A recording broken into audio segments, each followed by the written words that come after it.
Hi, welcome to HeKate's Crossing. Don't forget to like, subscribe and ring that bell so you know when the next video will be uploaded. Don't forget to check the links down below and check the links on my channel. Okay, after going back to my watch later list, of course, catching up with the videos that I've sort of clicked in the last few days or last little while, and I'm just watching my most unusual decks, a VR to tarot map by AstariaSen. So go and have a look at AstariaSen's video, and you can sort of see from there.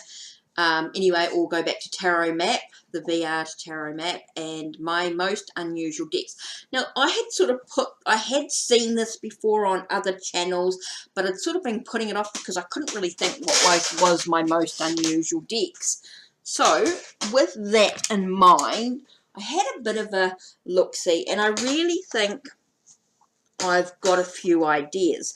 Now, one that sort of stood out to me, I think, was the Primordial Tarot. Now, I know lots of people have this deck, but I still think it's really unusual in the way that it works with the suits, the imagery, the messages that sort of come through with it, especially when you look through the book.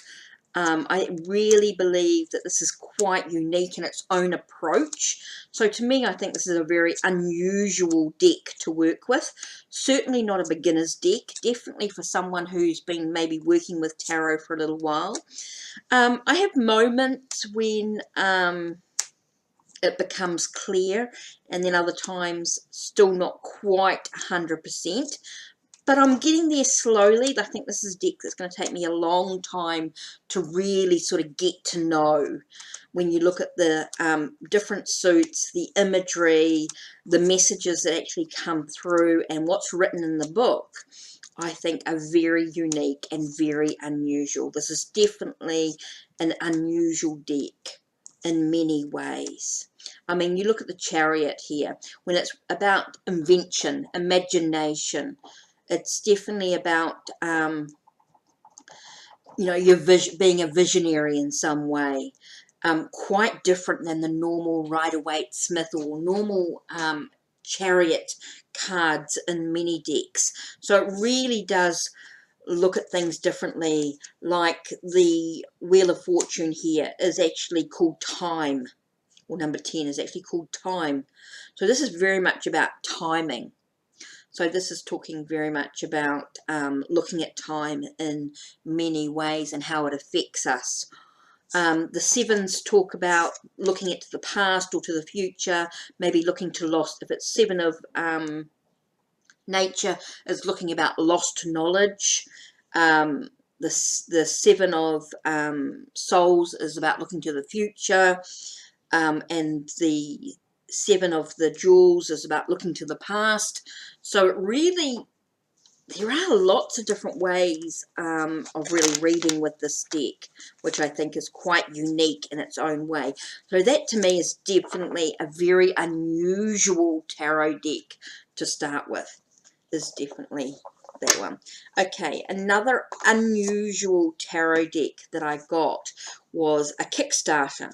Now, I just got it's just major arcanas. Now, I got the little travel set, which was only about it's very lightweight, quite thin card. Now, this is about Maori deities. So even though it's got maybe traditional meanings to it, it does add, it's just a very unusual to me tarot deck to sort of work with, in the way you've got that deities and things to work with. To me, this was a very unusual deck that I wouldn't, like any other deck I may not have sort of purchased, but because this was in Maori deity one, a New Zealand one, I was like, yeah, this is really unusual and really different. So that to me, I think, is a really sort of different artwork, shows very different pictures with it. So yeah, I think this is a very unusual tarot deck. Okay, The next one I thought of as being unusual tarot deck. Again, in New Zealand, I think it's Maori tattoo. And this has got gourds as the vessels. Has got wands, and it has got discs. Of course, some of the words are slightly different. I just feel this is quite an unusual deck. You don't see a lot of it around. This is by Roxana Paul. I know it's been around for a long time. It's been around for a while. And I know there are a few people that have had this deck. But I just felt it was quite unusual. You've got tohunga instead of... So I just feel like it just gives it a real different feel to it. Just to me, I felt like this was quite an unusual tarot deck to work with.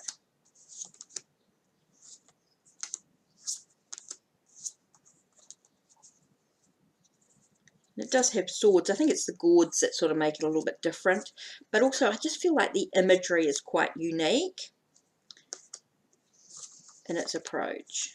I just felt this was a very unusual looking sort of tarot deck. I mean, there's lots more, I know, and lots of people have different choices and things like that. But I just felt that this was an unusual deck. Okay, so that's my three tarot decks that I sort of chose. Now, oracle cards wise, I actually felt like any sort of I think astrology cards and things like that are quite unusual. But this one's called the Celestial Compendium. Now this one is done by a New Zealand artist. Okay, this one, instead of using houses, she calls them mansions. There are planet positions. Okay, so that's different again. But what I think is really different about this deck, it's got alchemical processes as well in it. So you've got incineration, congelation. So I think that makes it fixation.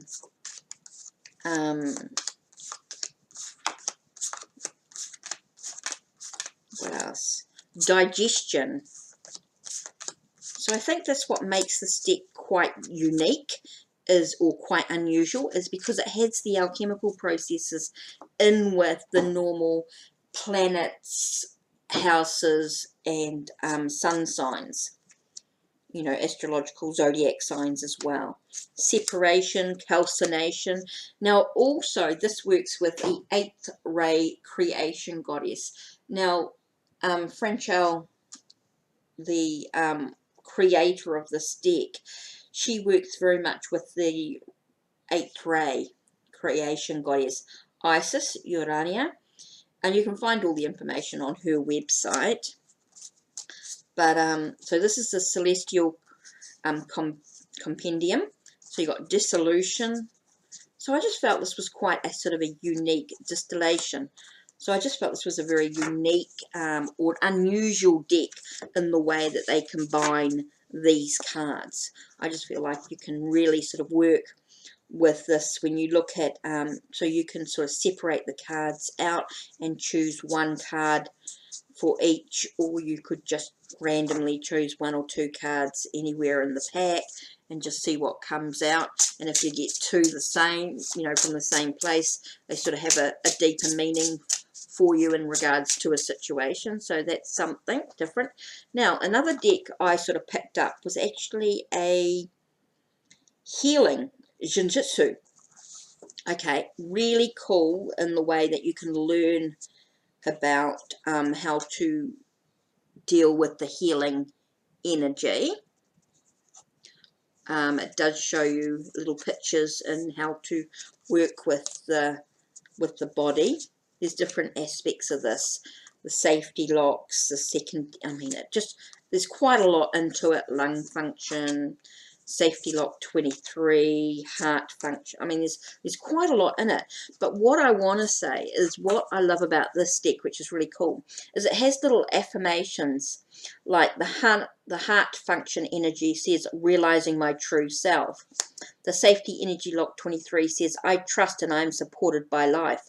I bring my potential into the world. Lung function energy, I am emotionally balanced. second depth, I find my own point of view, it is time to let go. And it does talk about the element air, colour white, age, harmony and rhythm, breath, common sense. And then it does talk about the meaning and how to apply it to the body. I mean, there's quite a lot involved in these cards here, but I love them.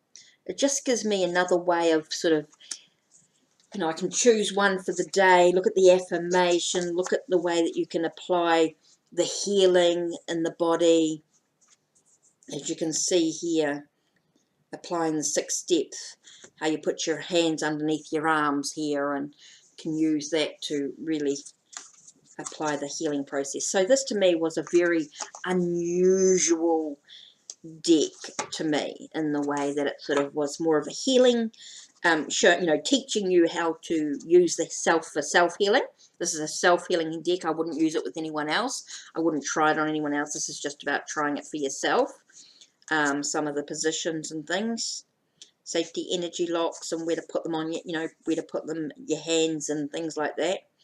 Like the safety energy lock, put them on either side of your mouth, and then you say, I see beyond my own limitations, I discard prejudices. So I really think this is a really cool deck of self-healing. Health is in Your Hands by Waltrid Rigger Krause. Jinjitsu, practice the art of self-healing. It's not about healing anyone else, this is about yourself. So I think this is really cool. So that was my very small collection. I mean, I'm sure there are others that may be a little unusual, a little bit different. They're not sort of the norm, everyday sort of tarot decks or oracle decks that you would use or you would find, or that you would recommend. So I just think they're quite unusual, quite different. So anyway, that's it from me. So thanks for being with HeKate's Crossing. Take care and blessed be.